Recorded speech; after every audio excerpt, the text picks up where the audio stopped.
Young ladies and gentlemen, greetings to you from your respective locations, wherever you may be in the world. Yes, Russia dared. What NATO has experienced in recent days, yes, it is revealing. It shows that Russia is no longer afraid of NATO. Russia is ready for anything. And narrowly, the world just avoided a third world war. A Russian fighter jet, a Sukhoi S-35, very impressive, as you can see in the image, entered NATO territory, NATO airspace. They entered. And then it continued on its way. But why did this Sukhoi S-35 enter NATO territory, NATO airspace? And which part of NATO airspace did it enter? What is the real reason? That's where the problem lies. The real reason why the Russian fighter jet entered NATO territory, NATO airspace. In this video conference, that's what we're going to talk about, ladies and gentlemen. But share this video conference. It needs to be shared as much as possible. When we take the time to give you information, to break down current events, it should be shared as widely as possible. I've told you, and remember this, global geopolitics is elusive, you know.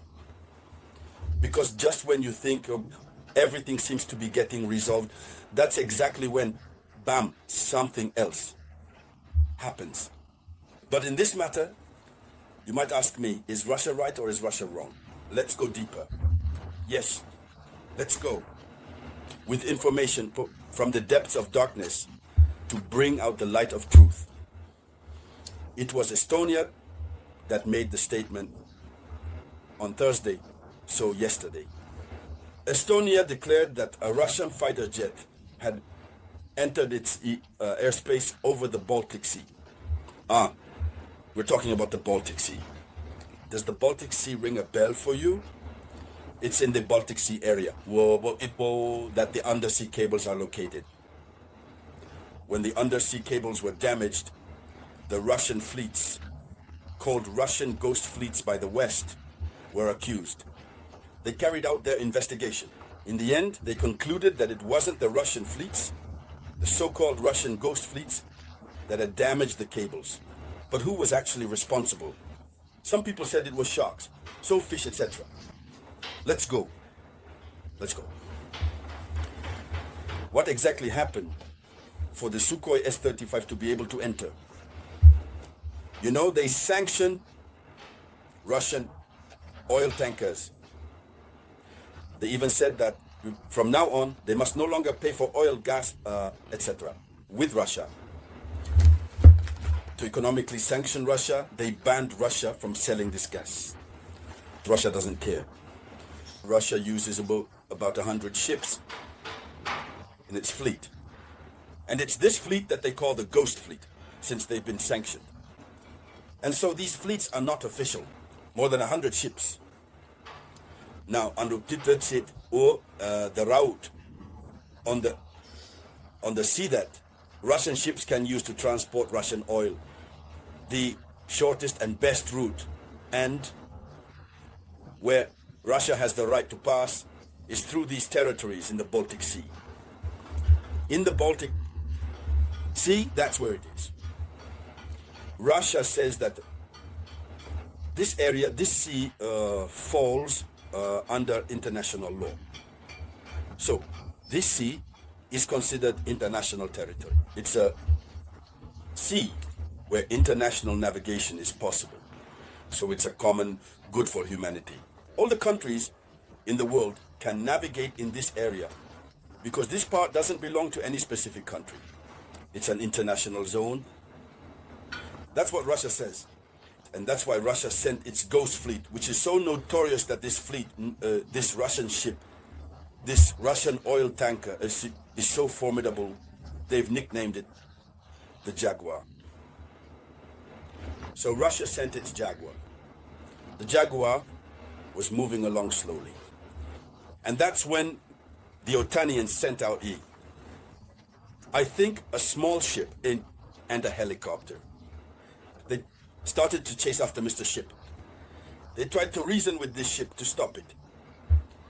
They even went so far as to ask the captain to change course, saying he wasn't allowed to travel through this international zone.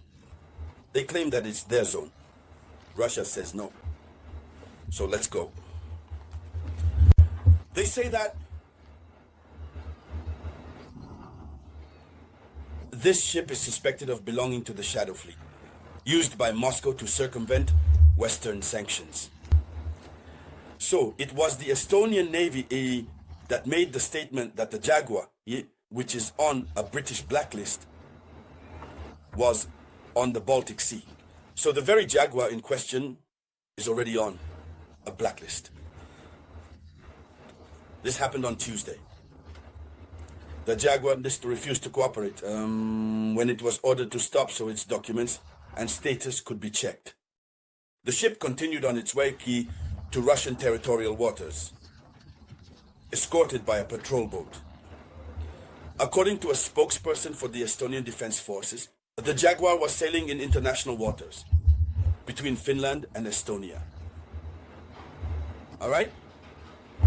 That's according to a spokesperson for the Estonian Defense Forces, that the Jaguar was sailing in international waters between Finland and Estonia. If they themselves already acknowledge that these are international waters, why try to reason with it? So they asked it to change its course, but the Jaguar refused. And a Sukhoi automatically called Russia. Automatically, a Russian Sukhoi Su-35 showed up, approached the ship, and circled above the vessel in international airspace. After briefly, entering Estonian territory, it came to do its rounds. And then the incident that took place on Tuesday, May 13th, near the island of Nesa, off the coast of Tallinn. The ship anchored on Thursday near the Russian port of Primorsk. So, the ship returned very slowly, calmly. That means if the Sukhoi hadn't shown up, they would have stopped the Russian ship. What nonsense. What a provocation. Russia isn't saying anything to you. Its ship is passing through and trying to enter Russian territory. Why don't you want to reason with them? So Russia came to make a show of force, but at the same time, it entered Estonian territory, meaning NATO airspace. For now, they've closed the case. It's been filed away. Everything is calm. Since the Sukhoi escorted the ship back to Russia. So, ladies and gentlemen, this is what happened. We hope that this won't happen again. In any case, we continue to monitor the situation. According to what we've learned, NATO and Estonia are in close contact about this and are fully coordinating to determine exactly what happened. So, they just have to continue their investigation. But here is the main point. So please share this video conference as much as possible. I'll be back with more news. This was the voice of your one and only Samurai.